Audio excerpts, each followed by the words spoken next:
Assalamualaikum warahmatullahi wabarakatuh. Baik, perkenalkan saya Hendarti.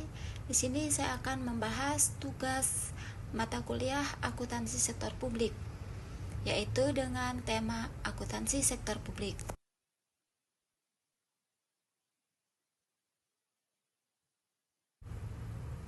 Nah, di sini ada pengertian akuntansi sektor publik menurut para ahli.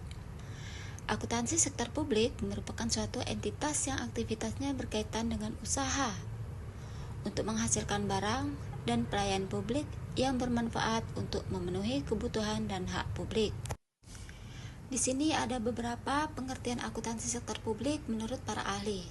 Yang pertama yaitu Indra Bastian, mekanisme teknik dan analisis akuntansi yang diterapkan pada lembaga tinggi negara beserta departemen di bawahnya untuk penerapan pengelolaan berbagai dana masyarakat.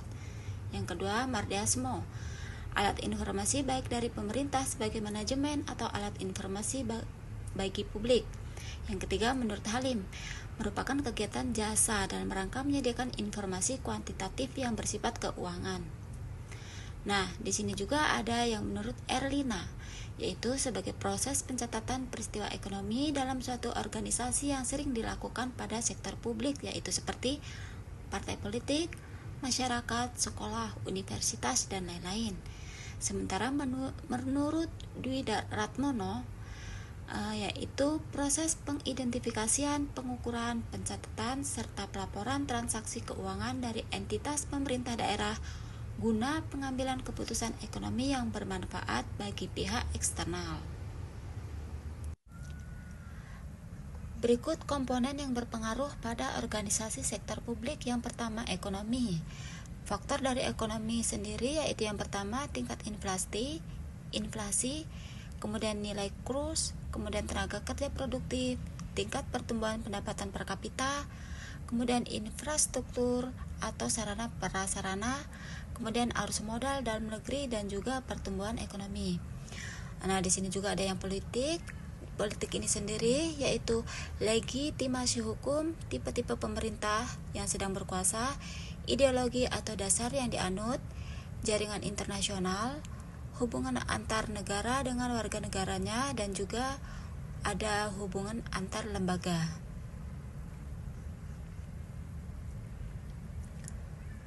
Kemudian di sini ada kultural, yaitu nilai masyarakat, keragaman suku, sejarah atau historis, tingkat pendidikan, kondisi sosiologi masyarakat, dan juga karakteristik masyarakat dari berbagai daerah. Di sini juga ada demografis, yaitu tingkat pertumbuhan penduduk, migrasi, transmigrasi, imigrasi, kemudian kesehatan masyarakat, kemudian penyebaran usia penduduk, dan juga angka harapan hidup. Nah, di sini ada beberapa ruang lingkup akuntansi sektor publik. Apa itu ruang lingkup akuntansi sektor publik? Yaitu merupakan semua lembaga pemerintah dan organisasi nirlaba atau non-profit. Nah, ada beberapa faktor yang membantu proses pembentukannya. Faktor yang pertama yaitu sistem pemerintahan parlementer yang diterapkan di Indonesia, sumber daya yang secara tidak langsung berkaitan dengan hasilnya, dan juga faktor yang ketiga, kondisi politik negara yang menimbulkan negosiasi di antara lembaga pemerintah dan legislatif.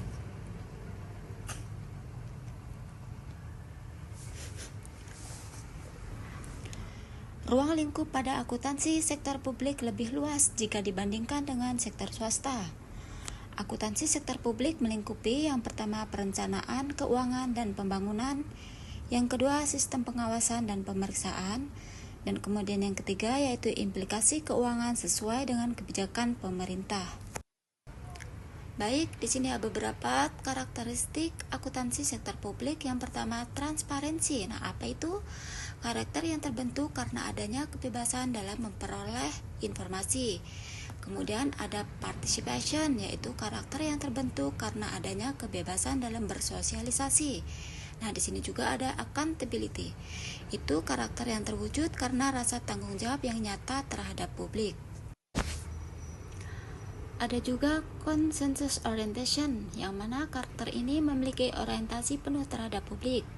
Kemudian equity. Nah, dengan adanya karakter ini akan mewujudkan persamaan hak, keadilan, dan juga kesejahteraan publik. Kemudian rule of law, karakter ini memiliki tujuan untuk mewujudkan hukum secara lebih tegak dan tidak dipandang sebelah mata. Kemudian liquidity, nah karakter ini yang sigap dan cepat tanggap terhadap pelayanan publik. Kemudian ada juga strategic vision, karakter ini dengan tujuan untuk mewujudkan visi dan misi secara tegas. Dan kemudian ada efisiensi dan effectiveness. Nah, karakter ini akan mengelola sumber daya mulai dari pengumpulan hingga penggunaannya secara efisien dan efektif serta bertanggung jawab. Selanjutnya, ada beberapa jenis akuntansi sektor publik.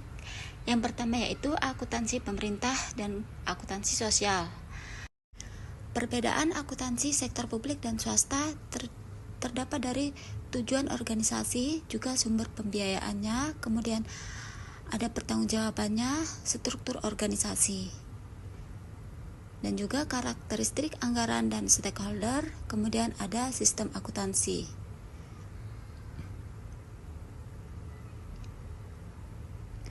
Nah, tujuan organisasinya itu sektor publiknya berupa non-profit, sektor swastanya yaitu profit. Baik, cukup sekian. Saya akhiri. Wassalamualaikum warahmatullahi wabarakatuh. Terima kasih.